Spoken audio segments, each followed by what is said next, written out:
सिक्त सरोजस्थं सुखासिनां कृपामयीं प्रसन्नवदनां देवीं द्विभुजां स्थिरलोचनां आलूलायितकेशार्धवक्षस्थलो विमण्डितं श्वेतवस्त्रावृतार्धाङ्गं हिमालङ्कारभूषितं सकळन्नस्तहस्ताञ्च ज्ञानभक्तिप्रदायिनीं शुभ्रां ज्योतिर्मयीं जीवपापसन्तापहारिणीं रामकृष्णगतप्राणं तन्नामश्रवणप्रियां तद्भावरञ्जिताकारं जगन्मातृस्वरूपिणीम्।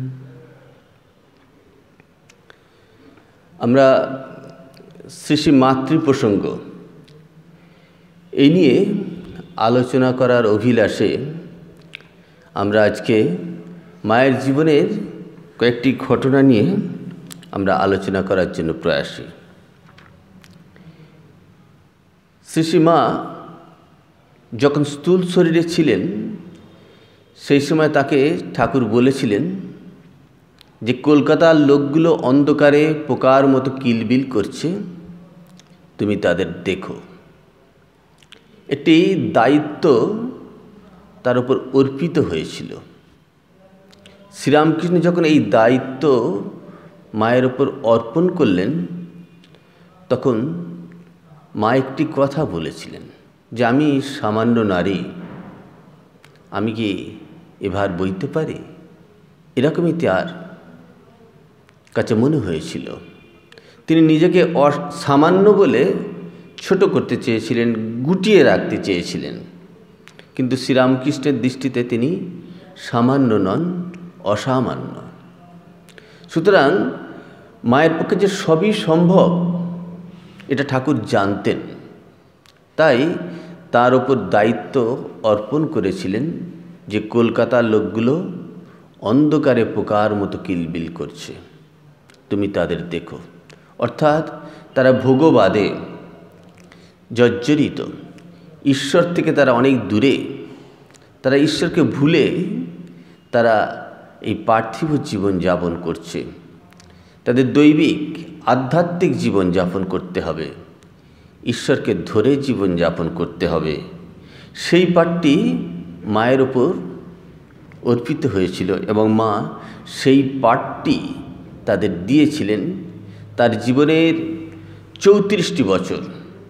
আমরা মায়ের সমগ্র জীবনটাকেই বলতে পারি আমাদের জন্যই অর্পিত হয়েছিল।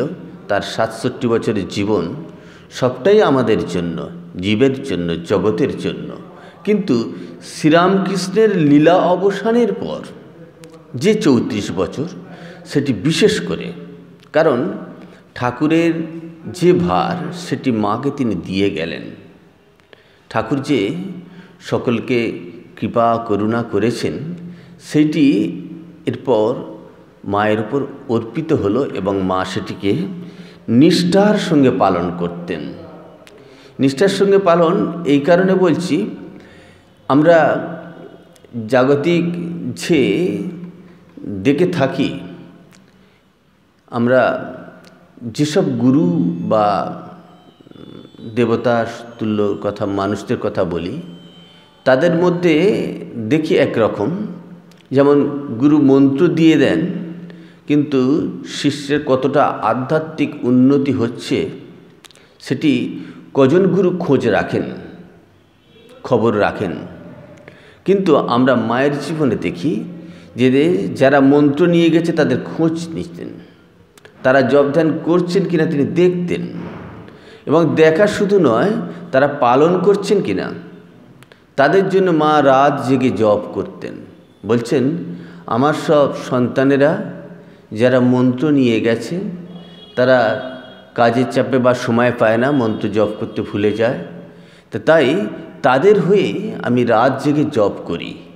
এই যে মা যে দায়িত্ববোধে সন্তানদের এই করুণা, এটি মায়ের জীবনে আমরা সবচেয়ে বিরাট একটি দানও বলতে পারি। আমরা সেবা বা দান বলতে যা বোঝাই সেই অর্থে এটি আরও মহৎ। কারণ আমরা সেবা বলতে যেমন বৌদ্ধিক সেবা, কায়িক সেবা, মানসিক সেবা এই যে সেবাগুলোর কথা জানি, আর্থিক সেবাকে আমরা সবচেয়ে বেশি প্রাধান্য দিই, কারণ এই আর্থিক সেবা বিশেষ করে অর্থ বলে মনে করি বলেই। কিন্তু এখানে মা সেই আর্থিক সেবার থেকেও আরও এক ধাপ এগিয়ে গিয়েছে। যাদের সংসার ভেঙে গিয়েছে, এরকম মানুষও তো অনেকে এসেছেন। তাদের সংসারকে গড়ে দিতে হবে কিভাবে, জুড়ে দিতে হবে কীভাবে, তাদের শান্তি স্বস্তি এনে দিতে হবে কিভাবে, সেরকমও ঘটনা আমরা মায়ের জীবনে দেখি। অনেক মানুষ জীবন বিসর্জন দেওয়ার জন্য প্রস্তুত হয়ে গেছে, কারণ সে শোকে দুঃখে কাতর হয়ে পড়েছে। এই রকম মানুষকে আবার নতুন করে জীবন দিয়েছেন মা। সুতরাং তার এই সেবা শুধু বাচিক সেবা বা বৌদ্ধিক সেবা বা মানসিক সেবা, এই সমস্ত সেবার ঊর্ধ্বে এই যে আধ্যাত্মিক পরিষেবা, মানুষকে নবজীবন দান করার, এটি মায়ের জীবনে আমরা দেখে থাকি। একটা ঘটনা বললে বিষয়টি আরও পরিষ্কার হবে। একজন মহিলা মায়ের কাছে আসতেন। তিনি আসার আগে তার সন্তান বিয়োগ হয়েছে। তিনি শোকে মুহ্যমান, প্রাণ বিসর্জন দেবেন, শরীর ত্যাগ করবেন, এইরকমই সংকল্প করেছেন। একমাত্র সন্তান। তা একজনের কাছ থেকে খবর পেলেন যে বাগবাজারে মা আছে, তুমি তার কাছে যাও। তো মায়ের কাছে যখন তিনি এলেন, আসার পর ওই রকম কাঁদছেন, কিন্তু মায়ের সঙ্গে তো থাকেন আরও কয়েকজন মা, গোলাম মা প্রভৃতি মায়ের সখীরা থাকেন। তারা কিন্তু তার প্রতি কটাক্ষ করছে, তার প্রতি দৃষ্টি নিক্ষেপ করছে, এ কী রে বাবা, মায়ের কাছে কি এইভাবে? তা সে কাঁদছে। তারপর যখন মাকে স্পর্শ করে প্রণাম করতে বলেছে, তা একজন তো তাকে ধমকিই দিলেন, এইভাবে স্পর্শ করা কেন এখন, কারণ তার তো সামাজিক রীতিতে অসৌচ। তো সেই অবস্থাতে সেই রকমই এক দৃষ্টি নিক্ষেপ, সেই দৃষ্টির মধ্যে মা কিন্তু প্রতি মুহূর্তে তাকে স্নেহের আগল দিচ্ছেন। এখন আসবে না তো কখন আসবে? এই যে মা একটি একটি করে কথা বলছে, প্রতিটি জুড়ে দিচ্ছে। ভেঙে যেখানে খান খান হয়ে গেছে, সেই টুকরোগুলোকে তিনি একটি একটি করে জুড়ে দিচ্ছেন। এরপরে যখন আবার এসছেন, মেয়েটি এমনই তার মানসিক বিপর্যয় ঘটে গেছে, সে আর দেহে মন নেই। ফলে তার সাজগোজ সমস্ত কিছুর মধ্যে একটা অগোছালো রয়েছে। তো সেদিন মা স্নান করে, গঙ্গা স্নান করে ফিরছেন, এমন সময় এসছেন, এসেই কান্না দেখেই কাঁদছে। আবার সেই তার কান্না দেখে ভক্তরা নানা রকম দৃষ্টি নিক্ষেপ করছেন। এমন সময় মা কিন্তু আবার একটি কথা তাকে বলে, সব সময় তাকে স্বস্তি বলছে, সে কি মেয়ে, তুমি স্নান করে এসেছো? বলে হ্যাঁ। এই যে কথা বলে, তোমার চুল যে শুকোয়নি, অসুখ করবে। এই যে তাকে বলে তাকে দেহ বুদ্ধি আনিয়ে দিচ্ছে, যে দেহ থেকে মনকে সরিয়ে ফেলেছে, কারণ শোকে মুহ্যমান, শরীরের প্রতি তার কোনো নজর নেই। মা বলছে, চুল শুকোয়নি, তোমার শরীর খারাপ হবে। এই যে বলে তাকে আবার তার দেহেতে তাকে আনছে, তাকে স্বস্থানে নিয়ে আসছে। তারপর যে সব ভক্তদের সঙ্গে তাকে মাও প্রসাদ পেতে বলেছেন। সুতরাং তিনি প্রসাদ পেতে বসেছেন। যখন প্রসাদ পেতে বসেছে, তখন সেই একইভাবে তিনি প্রসাদ নিয়ে বসে আছেন, অশ্রু বিসর্জন দিচ্ছেন, একটুও প্রসাদ খাচ্ছেন না। এটি দেখে আবারও দু একটি ভক্তের তির্যক দৃষ্টি, যে আমরা মায়ের প্রসাদ পাওয়ার জন্য কতদিন ধরে অপেক্ষা করে থাকি, পাওয়া পরম সৌভাগ্যের কথা, একে মা প্রসাদের ব্যবস্থা করে দিলেন, অথচ সে প্রসাদ নিয়ে বসে আছে, নিশ্চয়ই নষ্ট করবে। এই রকম দৃষ্টি নিক্ষেপ। মা তখন কি করছেন, তাকে ওই যে স্নেহের আগল প্রতি মুহূর্তে দিচ্ছেন, তাকে বাঁচাবার জন্য কি করছেন। মা বললেন, এসো মেয়ে, একটু প্রসাদ নাও। নিজের মুখের প্রসাদ তখন তার হাতে দিল। সেটিকে তো আর সে ফেলতে পারেনি, সে খেয়ে ফেলল। কিন্তু আর যা প্রসাদ সেটি পড়ে আছে, খাচ্ছে না। দেখে আবারও সবাই দৃষ্টি নিক্ষেপ, বোধহয় মেয়েটি প্রসাদ নষ্ট করবে। মা কিন্তু সেখানে আবার স্নেহের আগল। এ সময় কিছু ভালো লাগে না। ওই যে তার শোক, সেটাকে কিন্তু মা অনুভব করছেন প্রাণে প্রাণে। তাই বলছে, এ সময় কিছু ভালো লাগে না। তাই সে প্রসাদ কি, কোনো কিছুই ভালো লাগে না। তা সেই মেয়েটিকে প্রতি মুহূর্তে মা আগল দিচ্ছেন। এবারে যাওয়ার সময় সে আবার কান্নাকাটি করছে। মা তার কান্নাকে থামাবে বলে, দেখুন, যতক্ষণ সে মায়ের সান্নিধ্যে থাকে ততক্ষণ সে পরম এক পবিত্র আশ্রয়ে থাকে, নতুন জীবন পায়, একটা স্বস্তির জীবন পায়, একটা শান্তির জীবন পায়। এবার যাবার সময় আবার কাঁদছে যখন, মা তখন সেবককে বললেন, ডাকিয়ে বললেন, এই একটি ছবি নিয়ে এসো তো। তখন মায়ের একটা ছবি তাকে দিলেন। সেটি সে সঙ্গে সঙ্গে বুকে ধারণ করলেন, যেন মাকেই সে সঙ্গে করে নিয়ে যাচ্ছে। এই যে সঙ্গে সঙ্গে যে মা যেন তার সঙ্গেই গেলেন এই ছবির মধ্য দিয়ে। এবার সে কিন্তু কান্না থামিয়ে মাকে প্রণাম করে গেলেন। এভাবে বেশ কয়েকবার আসলেন, কিন্তু তার এই শোক যতক্ষণ না যাচ্ছে, নিবারণ হচ্ছে, ততক্ষণ কিন্তু মা তাকে মন্ত্র দিলেন না। এরপর আস্তে আস্তে সে যখন সহজ হয়ে গেল, যখন তার জীবন আরও স্বস্তি একটা পরিবেশ তৈরি হলো, তার মনের মধ্যে একটা শান্তির পরিবেশ তৈরি হলো, তখন মা তাকে দীক্ষা দিলেন। এভাবে তাই বলছি যে ভাঙা জীবন যার খান খান হয়ে গেছে, জীবন যার শেষ হয়ে গেছে, এরকম জীবনকেও মা নতুন করে গড়ে দিতেন। মায়ের সেই আধ্যাত্মিক, এই জন্য বললাম যে মায়ের এই যে সেবা, আধ্যাত্মিক সেবা, এই আধ্যাত্মিক সেবা আমরা খুব কমই দেখে থাকি।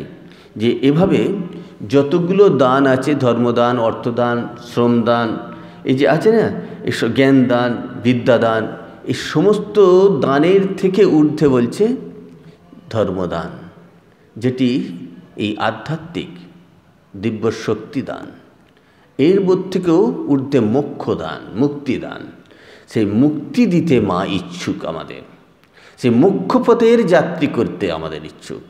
তাই তিনি সব কিছুর মধ্যে থেকেও এই সন্তানদের জন্য বলছেন, রাত জেগে আমি জপ করি। যারা জপ করার সময় পায় না, মন্ত্র নিয়ে গেছে, তাদের জন্য তিনি রাত জেগে জপ করেন।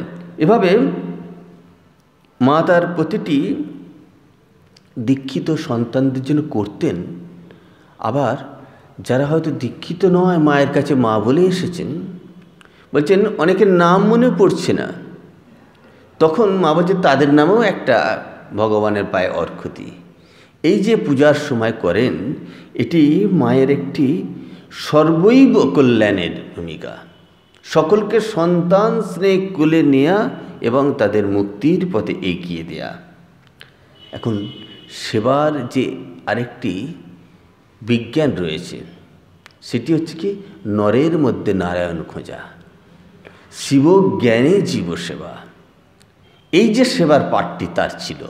এখানে সেবার অনেক রকম উদ্দেশ্য থাকে।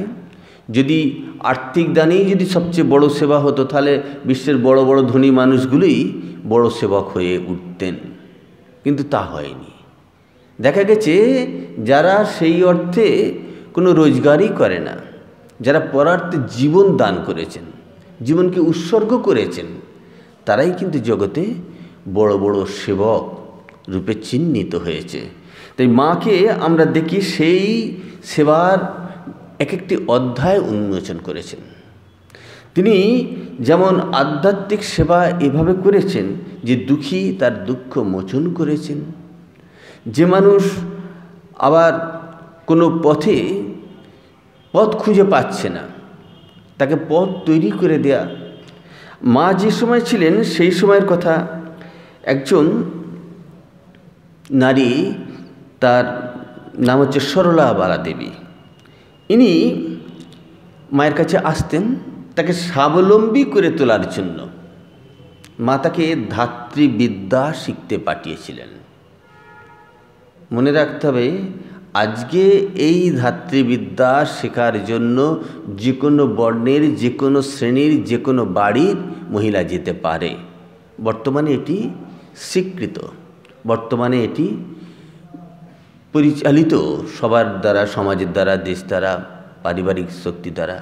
কিন্তু মায়ের সময়, সেই সময় এই সেবার, এই ধাত্রীবিদ্যার কাজটি কেবলমাত্র খ্রিশ্চান মিশনারিরাই করতেন। সেই সময় আমাদের এই বিশেষ করে ব্রাহ্মণ ঘরের কন্যা একজন শিখতে যাবে ধাত্রীবিদ্যা, ময়লা নোংরা ঘাঁটতে, এটি সমাজ ভালো চোখে দেখত না। সেই সময় মা কিন্তু পাঠিয়েছেন একটি ব্রাহ্মণ কন্যাকে, যে বা এই হিন্দু বাড়ির মহিলাকেও তিনি পাঠিয়েছেন এভাবে, যে ধাত্রীবিদ্যা সে শিখে আসলে সকলের সেবা করতে পারবে। কারো কারো তির্যক দৃষ্টি সেখানে পড়েছে যে এরকমভাবে নোংরা ময়লা ঘেঁটে এসে আবার এই মঠে থাকবে, আশ্রমে থাকবে, এই ঠাকুরের কাজ করবে। মা বললেন ও সেবা শিখতে যাচ্ছে, সেবা শিখে এসে আমাদের সেবা করবে, সকলের সেবা করবে। এই যে সেবার মধ্যে রয়েছে একটি বিজ্ঞান, যে শিবজ্ঞানে জীবসেবা, নরের মধ্যে নারায়ণকে খোঁজা, নারীর মধ্যে নারায়ণীকে খোঁজা। এই বিদ্যাটি কিন্তু মার হাতের মুঠোয় ছিল, তাই তিনি সকলকে সেই পথে চালিত করতেন। তা সরলাবালা দেবীকে তিনি এই ধাত্রীবিদ্যা শিখিয়েছিলেন। সকলের দৃষ্টিকে তিনি উপেক্ষা করে, তিনি, আমরা তো বলি যে মা এক ধাপ এগিয়ে কথা বলতেন। আমাদের সেই সময়কার সমাজ যে পথে চালিত ছিল তার থেকে মা এক ধাপ এগিয়ে মানুষকে দেখতেন এবং সন্তান স্নেহে কাছে নিতেন। এখানে আরও একটি কথা আমাদের বলা প্রয়োজন, যে সন্তান স্নেহ আমরা সাধারণত দীক্ষিত বা পরিচিতদের মধ্যেই আমাদের একটা স্নেহ বিতরিত হয়ে থাকে, যে আমজনতা সকলের মধ্যে আমাদের স্নেহ এই অবারিত দ্বার উন্মুক্ত করে দেওয়া হয় না, সম্ভব ছিল না, সম্ভব হয় না। কিন্তু মা তা করতেন। যে সময় বিদেশিনীরা এসেছেন তাদের জন্য তিনি কিন্তু স্নেহ বিতরণ করেছেন। কিভাবে দেখুন, তিনি যখন রয়েছেন এই বাগবাজারে, সেই সময় তো নিবেদিতা এসেছেন, অলিবুল এসেছেন, এই রকম যারা বিদেশি মহিলারা এসেছেন তাদের তিনি কাছে ডেকে নিতেন, তাদের করমর্দন করার জন্য হাত প্রসারিত করতেন। পরন্তু যেখানে আমাদের যা ভারতীয় রীতি অনুযায়ী হয়তো সেখানে পদতলে বসবে, পায়ের ধুলো নেবে, এখানে কিন্তু মা সেই রীতির থেকে এক ধাপ এগিয়ে গিয়ে তাকে হস্ত প্রসারিত করে তাকে আহ্বান জাগাচ্ছেন। এখানে বলা যেতে পারে ভারতীয় সংস্কৃতির সঙ্গে বিদেশি সংস্কৃতির সঙ্গে যেমন মিলন হচ্ছে, তেমনি তারা যে কৃষ্টিতে অভ্যস্ত সেই কৃষ্টিতেই তাদের আহ্বান জানানো, সম্মান জানানো এবং তাকে স্থানও দেয়া। এভাবে তিনি কিন্তু সকলকে কাছে ডেকে নিতেন। এটি মায়ের জীবনের আমরা সবচেয়ে বড় একটি ভূমিকা দেখি, যেটি তিনি সকলের জন্য, তিনি আসলে তার জীবনটি অপরের জন্য উৎসর্গিত জীবন। এটি বললে তার পূর্ণায়ন হয় না, কারণ তিনি তো ভগবতী, ভগবানের সহধর্মিণী। এই যুগের মানুষকে তিনি চালিত করতে এসেছেন, তাদের কৃপা করতে এসেছেন, তাদের জীবনের উত্তরণ ঘটাতে এসেছেন, তাদের একটি জায়গায় উন্নীত করার জন্য তিনি জগতে দায়িত্ব প্রাপ্ত হয়ে এসেছেন। এবং শ্রীরামকৃষ্ণের সেই কথা, কলকাতার লোকগুলো অন্ধকারে কিলবিল করছে, তুমি তাদের দেখো। এই যে কলকাতার লোকগুলো এখানে প্রতীকী মাত্র, অর্থাৎ এখানে ভোগবাদী জীব যারা ভোগবাদে ডুবে আছে, তুমি তাদের সেই ভোগবাদ থেকে তুলে তাদের ত্যাগবাদে প্রতিষ্ঠিত করবে, বা তাকে ঐশ্বরিক পথে ঐশ্বরিক শক্তি প্রদান করে ঈশ্বরের পথে চালিত করবে। এভাবেই কিন্তু মা প্রত্যেককে কৃপা করেছেন। সবচেয়ে আমাদের অবাক লাগবে যে মায়ের কাছে কোনো নিয়মের নিগড়ে বাধা ছিল না, কারণ সর্বত্রই কিছু নিয়ম নীতি থাকে, সেই নিয়মের নীতির মধ্যে গণ্ডির মধ্যেই আমাদের চলতে হয়। মা কিন্তু এই গণ্ডির ঊর্ধ্বে গিয়ে কৃপা করতেন। যেখানে একটা গণ্ডি থাকতো যে এর থেকে বেশি করা যাবে না, সেখানে মা তার ঊর্ধ্বে গিয়ে, একটি ঘটনা বলি। একবার একটি মেসোপটেমিয়ার সেনা, আমাদের তখন ভাষাটা এইরকমই ছিল এই কারণে, যখন দূরে সেই আরবের ওই দিকের কান্ট্রির কোনো এক সেনা, সে প্রবুদ্ধ ভারতে পড়েছে, জেনেছে যে শ্রীরামকৃষ্ণ স্থূল শরীরে নেই, স্বামী বিবেকানন্দ স্থূল শরীরে নেই, কিন্তু শ্রীরামকৃষ্ণের সহধর্মিণী সারদা দেবী এখনও স্থূল শরীরে কলকাতায় আছেন। তা সেই মেসোপটেমিয়ার সেনা সেখান থেকে সেই সৈনিকের বেশে তিনি বোম্বাই থেকে কলকাতা হয়ে সোজা মায়ের কাছে আসছেন। এখানেও তো একটা রীতি আছে, আধ্যাত্মিক স্থানেও তো একটা নীতি আছে, সেই নীতিতে নিয়ে চলতে হবে। তিনি কিন্তু গডমট করে সোজা মায়ের কাছে এসেছেন। যেখানে নিয়ম ছিল এই নিয়মে একে বলতে হবে, তিনি ব্যবস্থা করবেন, তারপরে দীক্ষা হবে, ইত্যাদি ইত্যাদি। তিনি এসে মাকে বলছেন, মাতাজি कुछ मूल मंत्र दीजिए जिसको खुदा का पहचान जाए।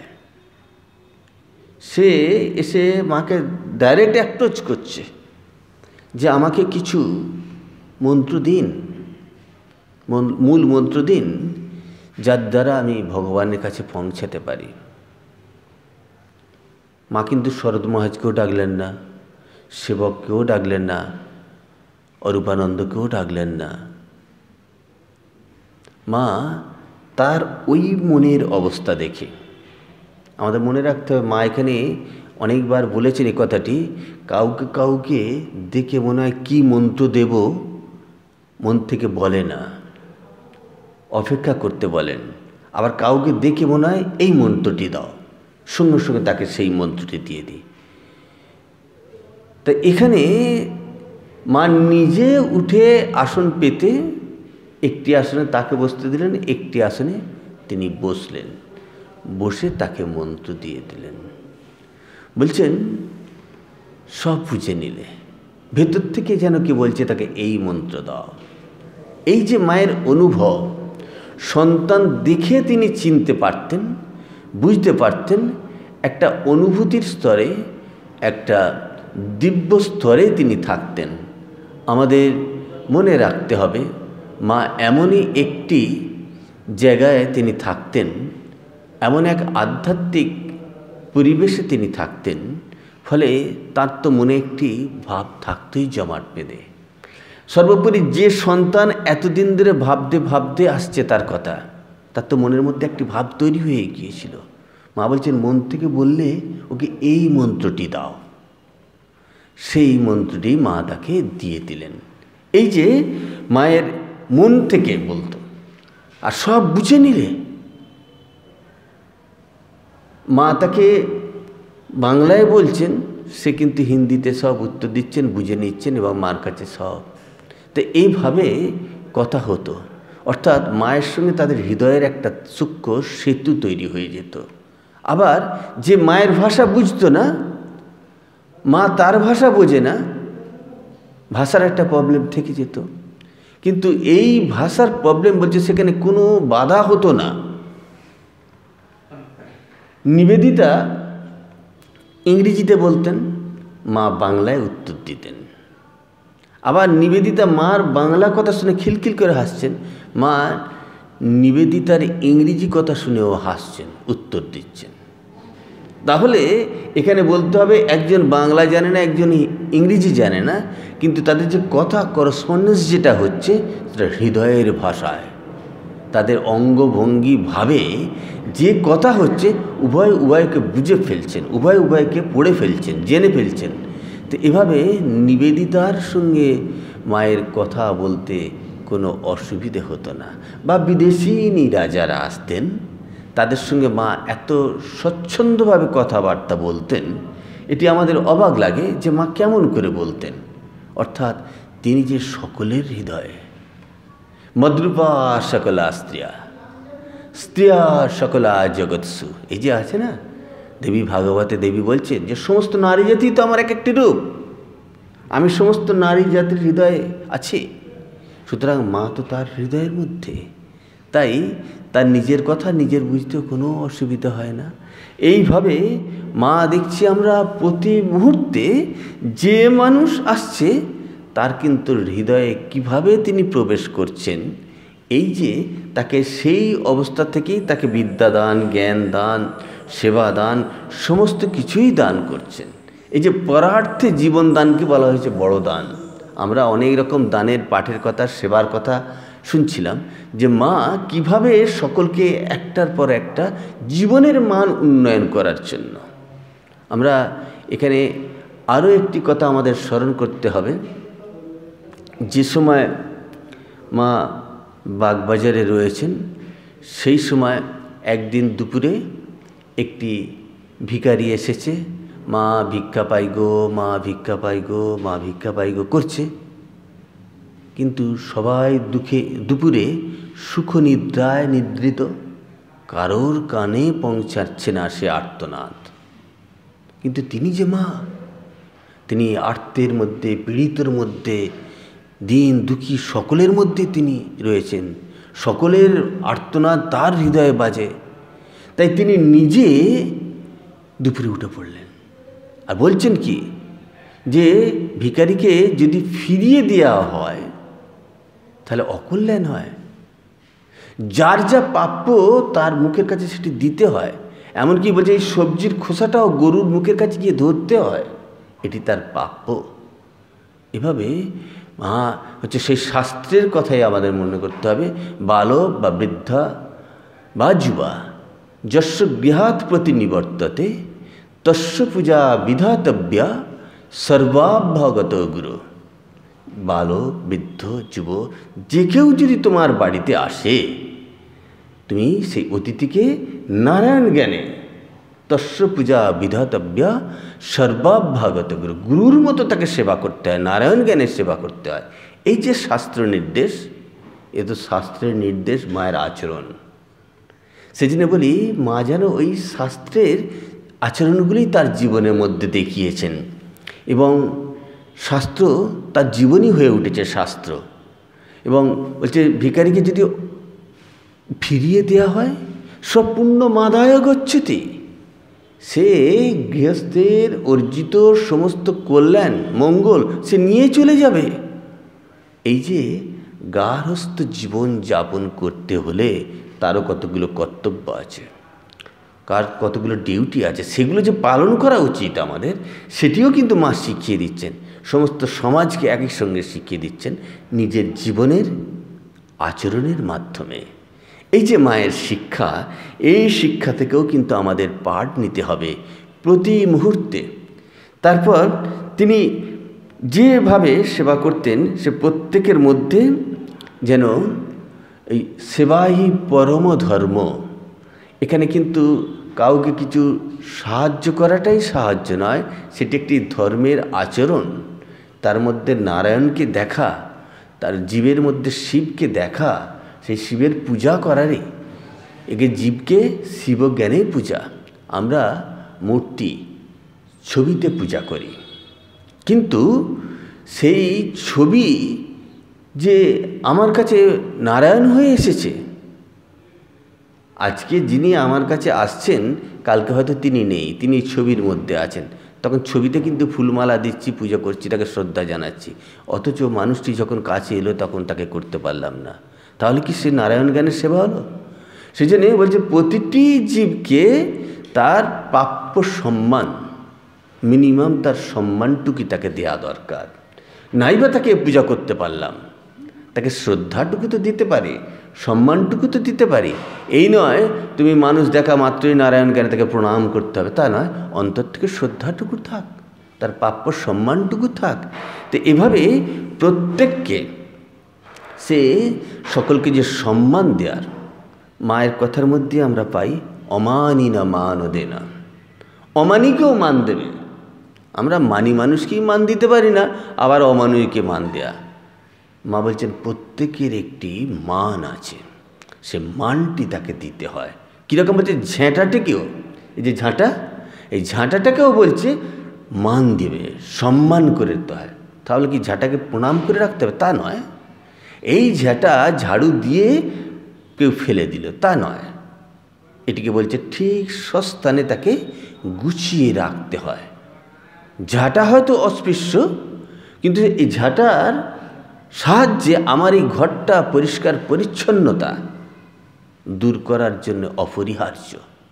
সুতরাং সেই ঝাঁটা যখন এত বড় একটা কাজ করতে পারে, সেই ঝাঁটার তো একটা মান আছে, সুতরাং তাকে একটা মান দিয়ে তাকে ঠিক জায়গায় তাকে রাখতে হয়।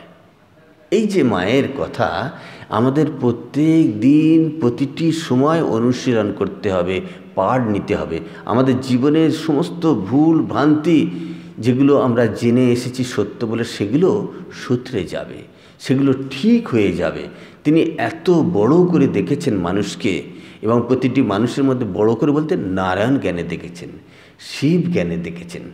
তাই তিনি তাদের এত শ্রদ্ধা, এত ভালোবাসা দিতে পেরেছেন।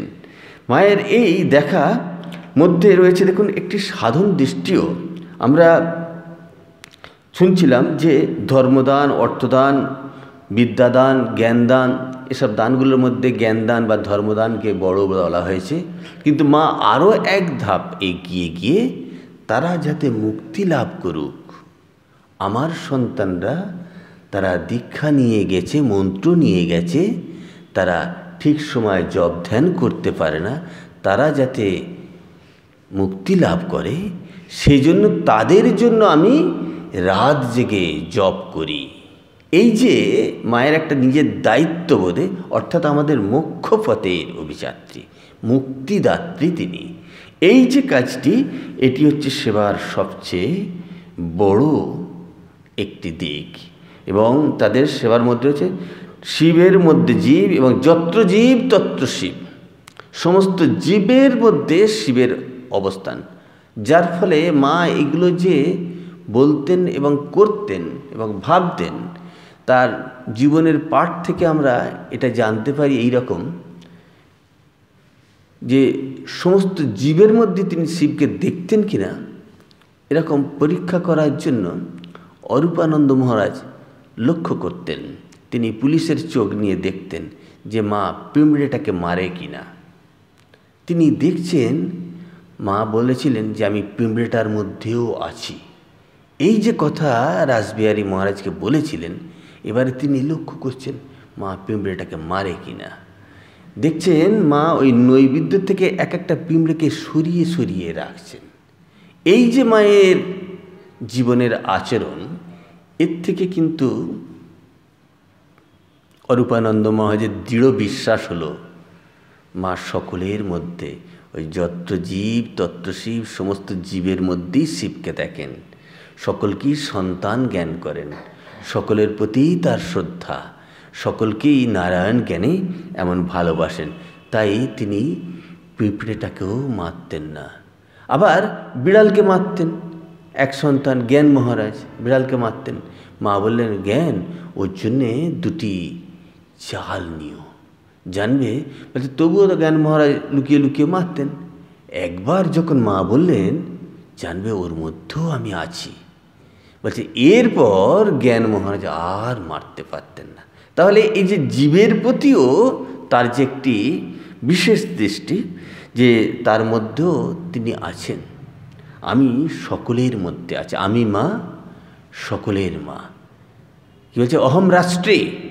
আমরা সেই ঋগ্বেদের কথাই যদি বলি, দেবী বলছেন যে অহম রাষ্ট্রে, আমি এই জগতের সম্রাজ্ঞী, সবাই আমার হাতে সৃষ্টি। সুতরাং সেই দেবী এবার মা শারদা হয়ে এসেছেন, তার থেকেই সব সৃষ্টি। সুতরাং তার সন্তানকে তো তিনিই দেখবেন।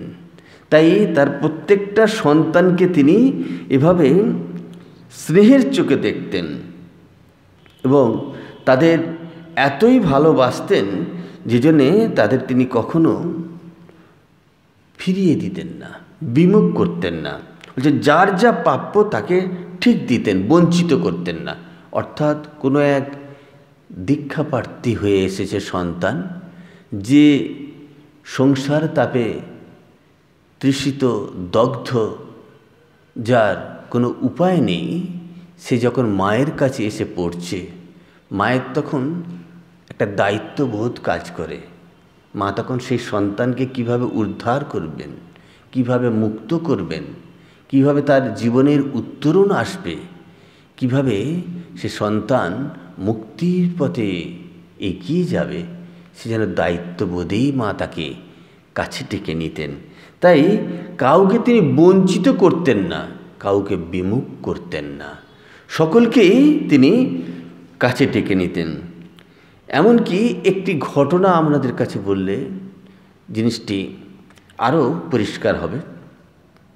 ঠাকুর যখন অসুস্থ ছিলেন, সেই সময় ঠাকুরের সেবার জন্য ঠাকুরের সন্তানরা যেমন নিবেদিত ছিলেন, তেমনি মা শারদাও নিবেদিত ছিলেন।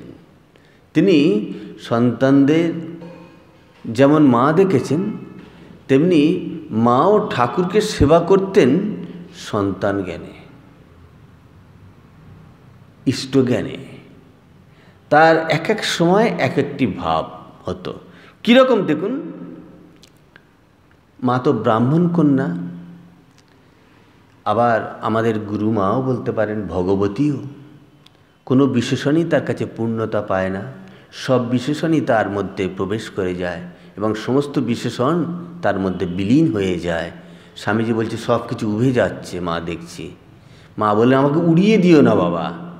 বলছে না মা, তাহলে আমরা দাঁড়াবো কোথায়? তুমি ছাড়া আমাদের আর কোনো গতি নেই, আশ্রয় নেই। সুতরাং সেই মা যিনি এত বড় আধারের, তিনি যখন এই শ্যামপুকুরে রয়েছেন, তখন কবিরাজ মশাই ঠাকুরের পথ্য নির্দেশ করেছেন গুগলির ঝোল। গুগলির ঝোল, এটিকে প্রস্তুত করা এবং তার ঝোল তৈরি করা যথেষ্ট বুদ্ধিমত্তা রয়েছে, সেবা মানসিকতার প্রয়োজন, না হলে সবাই পারবে না। এটি মাকে করতে হবে। মা তো প্রথম ওই গুগলিগুলোকে ভেঙে প্রস্তুত করার জন্য তিনি একজনের সাহায্য নিয়েছিলেন, সেটি অবেদানন্দ মহাশয়। সেই গুগলিগুলো ভেঙে সেগুলোকে প্রস্তুত করে দিত, রন্ধনের উপযোগী করে দিতেন। কিন্তু রান্না করবে কে? মা তো ওই গুগলি দেখে রান্না করতে প্রথমে চাননি। তিনি ব্রাহ্মণ কন্যা, এটিকে একটু ঘৃণা প্রদর্শনী প্রথম হয়েছিল। কিন্তু শ্রীরামকৃষ্ণ যখন বললেন যে কবিরাজ মশাই পথ্য করেছে, আমি খাবো, তুমি করবে না, এই যে ঠাকুরের কথা, মায়ের কিন্তু আর কোনো ঘৃণা নেই। তিনি কিন্তু সঙ্গে সঙ্গে রেডি হয়ে গেলেন এবং ঠাকুরের জন্য সেই গুগলি ঝোল প্রস্তুত করে দিতেন। এই যে সেবা করার যে মানসিকতা, এটি আমাদের মনে রাখতে হবে। মা শৈশব থেকে তার এই সেবার মানসিকতা ছিলই, কিন্তু ঠাকুরের সেবার জন্য যে গুগলিতে হাত দিতে তিনি ঘৃণা করতেন, কিন্তু সেই গুগলির ঝোল তিনি ঠাকুরের জন্য করে দিলেন। তাহলে এই যে সেবার মধ্যে রয়েছে একটি বিজ্ঞান, সেবার মধ্যে রয়েছে একটি দর্শন, যেখানে নারায়ণ জ্ঞানে, শিব জ্ঞানে তাকে সেবা করতে হবে, তাই তিনি করলেন। আমরা এরও আগে যদি দেখি, মায়ের এই সেবার কথা বলতে গিয়ে কথাগুলো আজকে কথা প্রসঙ্গে এসে যাচ্ছে। মা যখন ছোট, সেই ছোটোবেলায় যখন তিনি রয়েছেন সেই সময় দুর্ভিক্ষের সময় তার বাড়ি থেকে খিচুড়ি বিতরণ করা হতো। তা যারা খুব পীড়িত আর্ত মানুষ সবাই এসে সেই গরম খিচুড়ি খেত।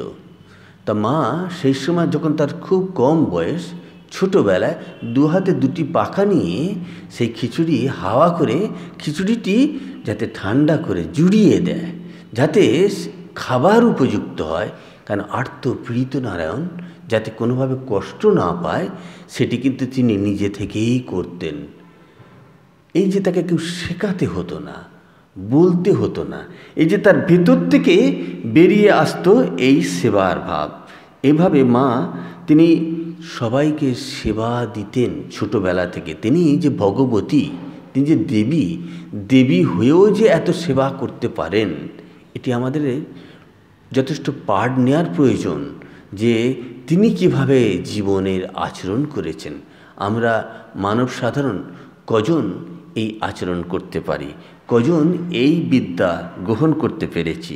এমনকি ছোটোবেলায় তার ছোট ভাই বোনেদের তিনি কি করতেন, ছোট ভাইদের যে শীতের চাদর, নিজের চাদরটি খুলে তাদের গায়ে দিয়ে দিতেন, তাদের ঠান্ডা লাগছে বলে। নিজের কথা তিনি ভাবতেন না। আমিও তো মানুষ, আমি নিজের কথা না ভেবে যখন অপরের জন্য সেবা করি, সেখানেই আমার হৃদয়বত্তার প্রশ্ন আসে, সেখানেই আমার সেবা মানসিকতার কথা আসে, সেখানেই আমার এই সেবা ধর্মের কথা, শিবজ্ঞানে জীবসেবার কথা আসে। মা সেই বিদ্যা তার আচরণে দেখিয়েছেন। তিনি সবসময় যেন মানুষকে একটা শান্তি স্বস্তি বাতাবরণ তৈরি করে দিতেন। যেখানে অশান্ত মানুষ, অশান্ত মন, অশান্ত প্রাণ নিয়ে এসেছেন মানুষ, তাকেও স্বস্তি দিতেন। একজন মহিলা এসেছেন, তার দুটি বড় বড় মেয়ে, তাদের বিবাহ দিতে পারেনি, তা সেই জন্যে তিনি মায়ের কাছে এসেছেন, আক্ষেপ করছেন কি করবে না করবেন। বলছেন মায়ের কাছে তো অনেকে আসে, কোনো পাত্র সন্ধান যদি পাওয়া যায় এমনও ইচ্ছে আছে, কিন্তু মা সেখানে তাকে বলেই দিলেন, চিন্তা করছো কেন, মেয়েদের বড় হয়েছে তো তাতে কী চিন্তা করছো, ওদের নিবেদিতার স্কুলে রেখে দাও, ওরা পড়াশোনা শিখবে। এই যে বিয়ে দিতেই হবে, তাকে পরগোত্র করে দিতে হবে, বলে দেশে কি যে নিয়ম হয়েছে পরগোত্র করে দাও 6 বছর না হতে হতে। ধিক্কার দিচ্ছেন আমাদের দেশীয় নিয়ম নীতির কে তিনি ধিক্কার দিয়ে বলছেন যে কি যে পড়ার দেশ এলো, 6 বছর না হতে হতে মেয়েগুলোকে সব পরগোত্র করে দাও, পরগোত্র করে দাও, যে ওকে নিবেদিতার স্কুলে রেখে দাও, ও বড় হবে, ও পড়াশোনা শিখবে, ও নিজের পায়ে দাঁড়াবে, সেই নিজের পায়ে দাঁড় করানোর, তাকে স্বাবলম্বী করে তোলার এ পাঠ দিচ্ছেন মা। সুতরাং আমরা মায়ের জীবন থেকে অনেক পাঠ নিতে পারি, যা আমাদের দৈনন্দিন জীবনে চলার পথকে মসৃণ করবে, প্রশস্ত করবে। আমরা যে স্তরের মানুষ হই না কেন, যে স্তরের মানুষ হই না কেন, আমাদের প্রত্যেকের জীবনের স্তরকে উন্নীত করতে মায়ের জীবন একটি পাঠ গ্রহণীয় বা পাঠের নেওয়ার মতন একটি জীবন। যিনি অতি সাধারণ একজন গ্রাম্য রমণী হয়ে কলকাতায় এসেছিলেন এবং শ্রীরামকৃষ্ণের সহধর্মিণী হয়ে মানব সাধারণের সঙ্গে মিশেছিলেন এবং মানব সাধারণকে অসাধারণত্ব ভূমিকায় করতে তিনি উন্নীত করেছেন। এটা বলতে চাইছি যে এইরকম যে মানুষের মধ্যে, এই সাধারণ মানুষের মধ্যে যে একটা অসাধারণ শক্তি রয়েছে, সেটা তিনি জাগাতে চেয়েছিলেন। মা নিজেকে সামান্য নারী বলে শ্রীরামকৃষ্ণের কাছে বলেছিলেন যে আমি সামান্য নারী, আমি কি পারি? কিন্তু তার জীবনের যে কাজ, তার জীবনের যে কর্মধারা, তার যে সাধনা, তার যে ত্যাগ, তার তিতিক্ষা, এ সব কিছুর মধ্যে দিয়ে যদি মায়ের জীবনকে কেউ মূল্যায়ন করতে বসে, দেখবেন তিনি সামান্য নন, তিনি যে অসামান্য। এটি শ্রীরামকৃষ্ণের দৃষ্টি ছিল যে তিনি অসামান্য, সত্যিই তিনি অসামান্য। তার কর্ম, জীবন সাধনায় তা প্রমাণিত। একবার অরূপানন্দ মহারাজ মাকে প্রশ্ন করেছিলেন যে ঠাকুর বলছেন যে আপনাকে বলেছিলেন যে এর থেকে তোমায় ঢের বেশি করতে হবে, মা তুমি তাই ঢের বেশি করেছো কি? এর পরিসংখ্যান একটা অঙ্ক হিসেব চেয়েছেন তিনি গাণিতিক সূত্রে হিসাব চেয়েছেন, কারণ তিনি লেখাপড়া জানা মানুষ।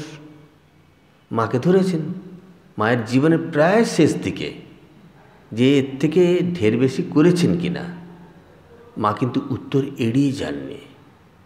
তিনি তার হৃদয়ের থেকে উৎসারিত দুটি কথা বলেছিলেন, সেই কথায় দেখা যাবে তিনি ঢের বেশি করেছেন। কীরকমভাবে? তিনি বলছেন, দেখো বাবা, আদর্শ হিসাবে যতটুকু করা দরকার তার থেকে ঢের বেশি করে গেলাম।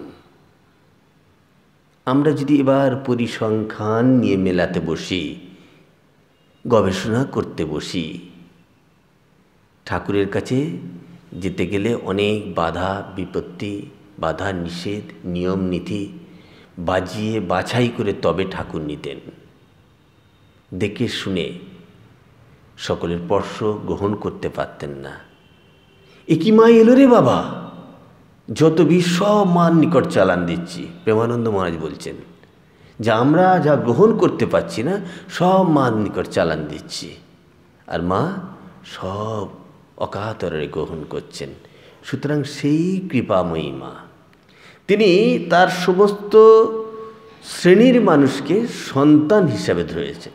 দেশ বিদেশ সব শ্রেণীর মানুষকে তিনি সন্তান হিসেবে কাছে ডেকে নিয়েছেন, এবং তারা যাতে জীবনে উত্তরণের পথে এগিয়ে যেতে পারে, মুক্তি লাভ করে, সেই জন্য তিনি সচেষ্ট। ওই যে কথা আগে বললাম, যে তিনি বলছেন আমি রাত জেগে জপ করি, আমার সন্তানরা সব মন্ত্র নিয়ে গেছে, তারা জপ ধ্যান করার সময় পায় না, তাই তাদের হয়ে আমি রাত জেগে জপ করি। এই যে সকলের কল্যাণ কামনা, এই যে মায়ের সকলের মঙ্গল কামনা, সকলকে মুক্তির পথে এগিয়ে দেয়া, এই যে মায়ের ইচ্ছা, এটি এই কারণেই এবং এই সদিচ্ছার জন্যেই তাকে জগজ্জননী বলতে হবে। তিনি জগতের সমস্ত জীবের কল্যাণ চেয়েছেন।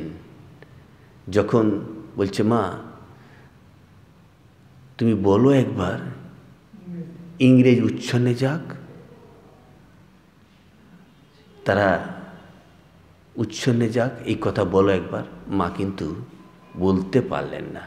যে ব্রিটিশ রাজ দেখেছেন তিনি, প্রথম বিশ্বযুদ্ধ দেখেছেন তিনি, তার উপস্থিতিতে 1917-18 সালে 18-19 সালে যখন প্রথম বিশ্বযুদ্ধ হয়েছে, মায়ের উপস্থিতিতে দেখেছেন, তবুও মা বলছেন না যে ইংরেজ উচ্ছন্নে যাক, যে তারাও তো তার সন্তান। আমি বলি সকলের মঙ্গল হোক, সকলের কল্যাণ হোক। ওরা যদি দেশ ছেড়ে গেলে দেশের মঙ্গল হয় তা হোক, কিন্তু তারা উচ্ছন্নে যাক, নিপাত যাক, এই কথা কিন্তু তিনি একবারও উচ্চারণ করলেন না। কারণ তিনি সকলকেই সন্তান জ্ঞানে স্নেহ করতেন। তারা যাতে জীবনে উত্তরণের পথটি খুঁজে পায়, জীবনের দিশা খুঁজে পায়, তারা যাতে মানুষের মতো মানুষ হতে পারে, তারা যাতে ভগবান লাভ করে। ওই যে ঠাকুরের কথা, কলকাতার মানুষগুলো অন্ধকারে পোকার মতো কিলবিল করছে, তুমি তাদের দেখো।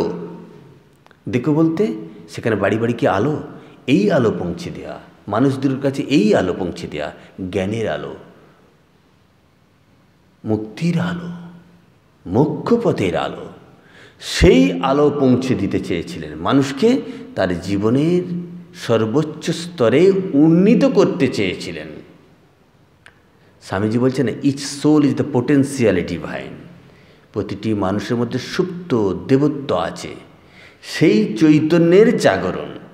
তা মা সেটা সেবা দিয়ে কথা দিয়ে, আচরণ দিয়ে, ভালোবাসা দিয়ে, স্নেহের প্রলেপ দিয়ে, মুছিয়ে দিয়ে মানুষকে সেই চৈতন্যের উত্তরণ চেয়েছেন, তাদের মুক্তিপথে উত্তরণ দিতে চেয়েছিলেন। সেই মাকে আজকে আমরা এই শ্রী শ্রী মাতৃ প্রসঙ্গে আলোচনা করতে গিয়ে তার জীবনের কয়েকটি কথা আপনাদের সঙ্গে ভাগাভাগি করে নেওয়ার উদ্দেশ্যই, যে মাও, ঠাকুর, স্বামীজি বা ঠাকুরের সন্তানরা সবাই আমাদের জীবনকে মুক্তির দিকে, মোক্ষপথের দিকে এগিয়ে দিয়েছেন। তাদের জীবন পরার্থে উৎসর্গিত, তাদের জীবন নিবেদিত প্রাণ। সেই নিবেদিত প্রাণ মানব কল্যাণে নিবেদিত মা শারদার চরণে আমাদের রইল সভক্তি প্রণাম।